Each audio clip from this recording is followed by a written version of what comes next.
Yo, what's going on, guys? It's your boy Papa Tab, or Tarek, and welcome back to another video here on the channel. Today is Monday, so that means it's Gaming News Day, so let's jump right into it. This article is brought to us by WCCFtech.com, and it's written by Nathan Birch. Yesterday at about 2:41 Eastern Time.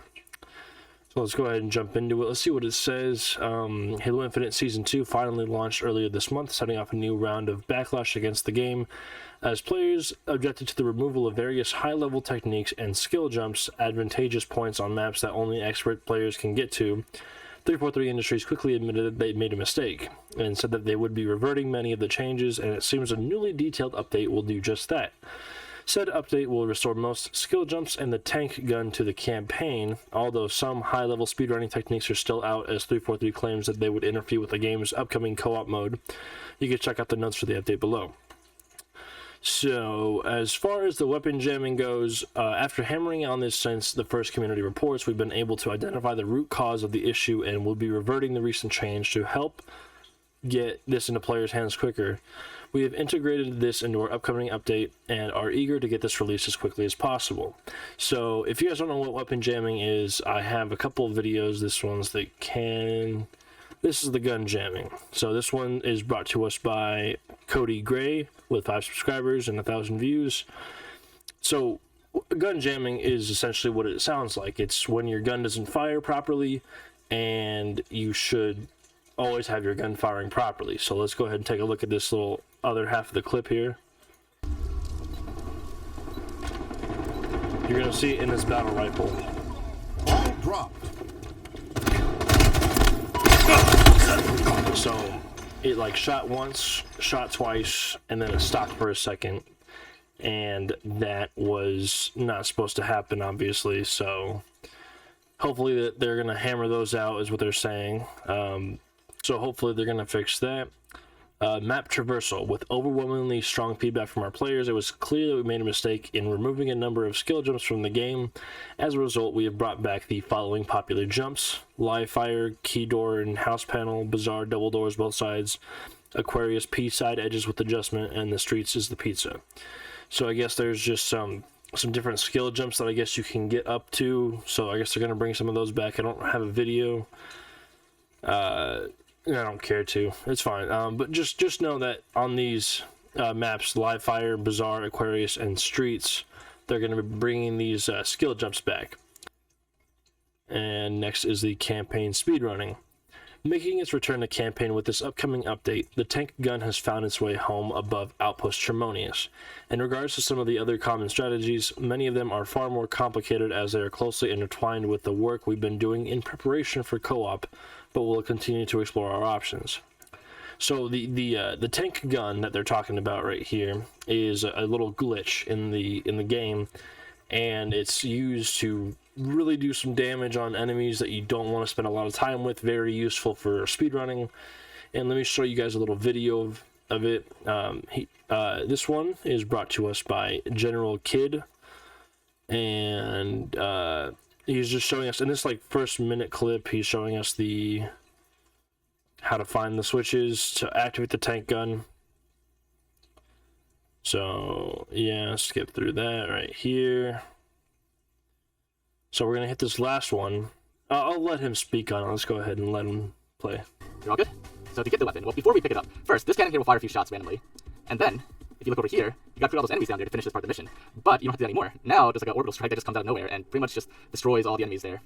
So you can just let that happen. But once you're ready to take the weapon, and you can grab any kind, it doesn't actually interfere with the orbital strike, but it's just right here at the tip of the left barrel. So right here, if you go up on the turret part after hitting all the switches for the sequence, you can hold B and pick up it just says pick up, because the gun's not supposed to be in the game and there's no real name for the gun at all, but basically it's the same exact gun as the main tank cannon, and you'll see him use it right here. Oh, this cannon. See, it's just like hold B to pick up. There's no name for it because it's just it's not a weapon you're normally supposed to be able to use, and you might have seen it in one of my previous videos about weapons you're not normally And even they have the same reticle as the one they use in the tank, so that's pretty cool too. supposed to use. It's just a Scorpion tank weapon that Scorpion tanks have equipped, and it's not like a special like weapon just for this. It's actually used all the time for Scorpion Tank. But now you can actually pick it up and use it. And it is really good. It has infinite ammo. It's the splash damage, it doesn't even hurt yourself. And on easy difficulty against bosses, it like destroys bosses so quickly. Like you can nearly one-shot bosses. It's just like on easy, like depending on the boss, it takes like 2 or 3 hits to kill the bosses. And even on legendary difficulty, like let's try this boss here against Chaklock.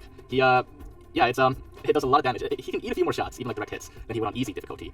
But it's overall not that hard, and using this cannon, I was able to beat this boss in under a minute. And according to my count here on my recording, just a little over 40 seconds is all it took to beat this boss on legendary difficulty using this weapon. And you can carry this weapon throughout the entire campaign. Just keep it in your secondary and never drop it. If you drop it, it's gone, and there's no way to get it back. So that's the tank weapon glitch right there. It's just a very, I think it's interesting glitch. Yeah, very cool. I don't even know why they got rid of it. I mean, obviously I know why they got rid of it. Because they want you to play the game properly. But who's to say that they're playing it improperly? I don't know. But more changes to come are the PC stability improvements. I think they should also work on the Xbox stability improvements. I can't tell you how many times I lag, and the desyncing issue is still a little bit prevalent. Based on community feedback, equipment pods in Last Spartan Standing will now feature all equipment rather than just power equipment. So I'm assuming in Last Spartan Standing is that new game mode that they launched. All the pods that come from the sky, I guess, are not just going to be cloak and overshield. They might be featuring some weapons. So that will be an interesting little change. The Rakshasa armor core's leg, when using body types 1 and 2, will also look as intended. So I guess they just had a small little glitch of how they looked. In campaign, collected Spartan cores will accumulate quickly, and a player's balance should now always be accurate. Some players with campaign stands from pre-season 2 ended up their Spartan cores balance and equipment upgrade track in a bad state. This should now be resolved. Okay. Address a rare issue preventing players from capturing zones in the King of the Hill. I've never seen that one or heard that one, but I guess, capturing zones in King of the Hill is pretty fucking important, I'd say. On Bazaar, the Overshield will now spawn at the start of a match. Oh, wow. I mean, that's fine, I guess. I like Bazaar. Bazaar's that one, I believe, desert-looking map. So instead of having it spawn at like 30 seconds, it'll just spawn right there. So, I mean, okay. It makes it a little bit more heated to get there first. Pelican vehicle drops will now match their pre-Season 2 frequency and type. So probably for like big team battles and stuff like that, they're mongooses, warthogs, tanks, whatever. Wasp respawn timers on high power will also be brought in line with their S1 timers. So I don't know why Season 1 and Season 2 have different spawn times for their vehicles, but I don't. I guess it was something that they changed, maybe on accident. I don't know. In big team battle, fire team color markers should be applied to your matchmaking fire team again. Okay. I mean, that's a small change. I guess it's not super necessary, but sure, why not? Disabling speed lines should function as intended. And now speed lines are just like a little visual thing that you can have. If you see a Spartan running, you can either apply it or not. And it should just be like dash lines. Like, you know how the Flash runs? You see like a little blur of color? That should be that one.